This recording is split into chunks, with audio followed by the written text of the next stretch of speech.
Welcome back to my channel. This time for a special video. It's not a lens or camera review. I'll show you what how I use my printer and what apps I'm using to make images ready for an exhibition that I'm going to do in less than a month.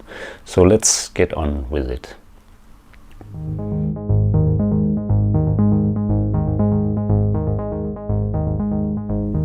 If you hear some sounds in the background, it's my daughter's lovebirds that I'm taking care of for her. They have an opinion on everything I say, and they speak it out loud. But this is my printer. It's an Epson ET8550. ET stands for Eco Tank because it actually has some very large tanks of ink here, and it's very economic in the use of inks. I've printed a lot of stuff, and as you might see, it's only one of them which is below half. The other ones are above half still. And this printer can do A3 plus, and it also can do panoramas.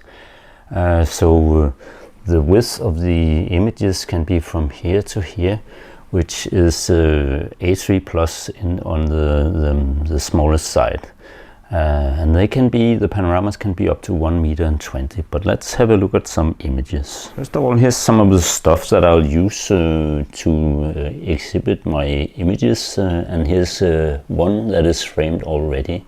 Though I did miss that there's a plastic on the top of the glass as well, so I have to remove that because there's some marks. So I have a lot of frames here.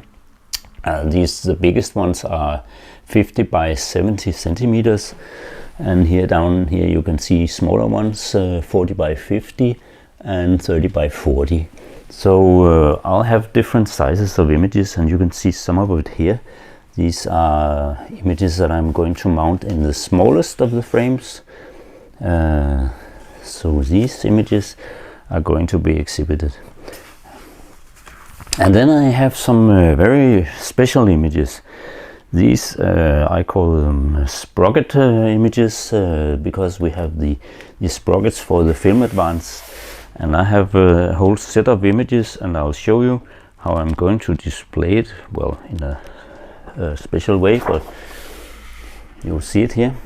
One wall at the exhibition will be like a giant film strip with images, panoramic images all the way through, and they're going from naturalistic and becoming more and more insane and stopping at some very crazy images that I like very much. Then I also have some very naturalistic images which are just without these sprockets or anything like that, and I have a whole load of those that I also want to display. This is a glacier. Yeah.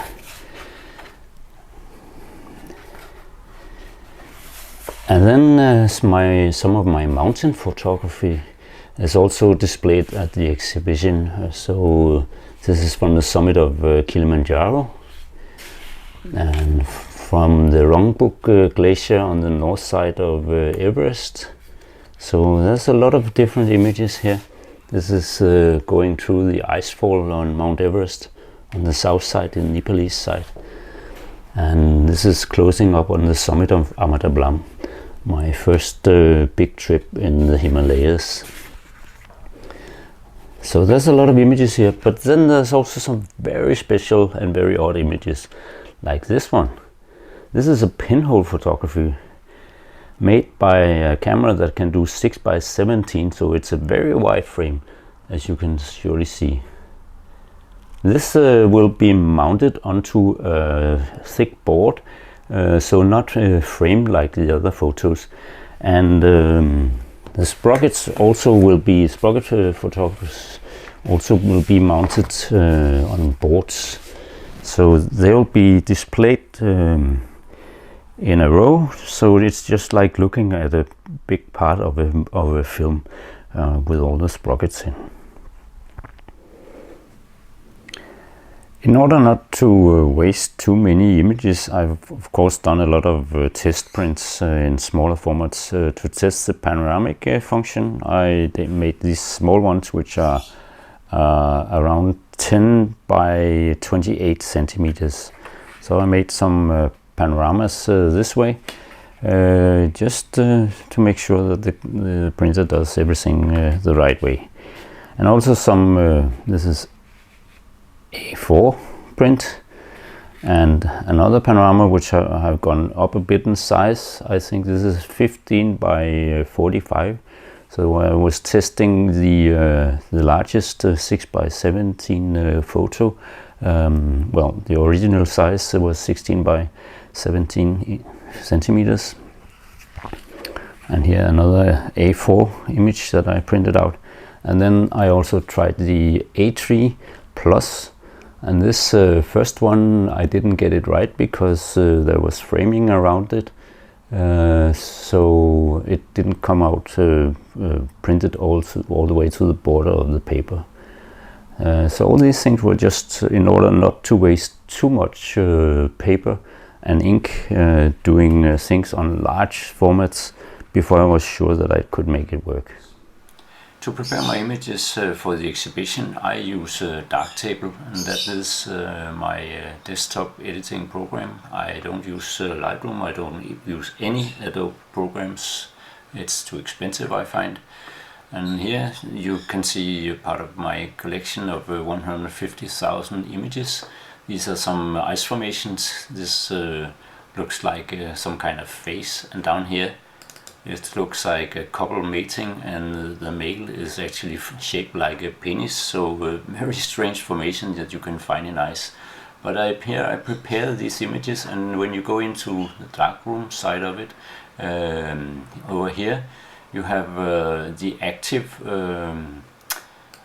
what you already have made some changes, and then you can change to these other then you can change to these other settings where you can find a lot of different things, like crop, for instance, if you want to crop the image. But I haven't cropped this image, and wouldn't crop it at all. But you can, even if you did crop it like this, you can just click it off here if you decide not to crop it. So you can see that it's not cropped in any way, but it's still preparing it. So yeah. And there's a lot of things you can do in Darktable. I can actually recommend it if you want to change from Adobe. It's a very nice program. But then when let's say that I've finished the editing, for instance this image, and I say this is ready now for printing, then I just press Command E, and then as you can see down here, one exported, and it says where it's exported to. So I can just change to that folder, and let's have a look at that. So now we are in the file viewer, and here's the image that I just exported.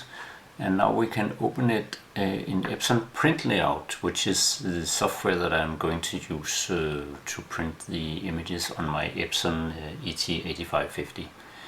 By the way, the background image is a panoramic image from Mount Everest, and it's shot from Kalapatar, the point called Kalapatar, which is a point you can walk up to, but it's 5,500 meters altitude, and there you can actually look into the South Col, where camps for the summit attempt on Everest is placed. But let's open the image in Epson Print Layout. I'm sorry I can't show you the whole image here, because it's actually too large for my screen, which is a widescreen. But as you can see here, it's set for a very small size. I can take A3 Plus, and then suddenly we have the whole image in the frame. And now you can see there's a border around it, but I can remove that by just selecting here another take in on the printer. Now it will take the A3 Plus and print it full size to the border. So this is how I do the images. edit them in Darktable, export them, and then print them from Epson print layout, which is the best, in my opinion at least, the best printing software for the Epson printers. So I hope you liked this short view on how I prepare images for my exhibition. If you liked the video, please subscribe to my channel and also hit the like button so others can get to this video. But thank you very much for this time, and bye for now.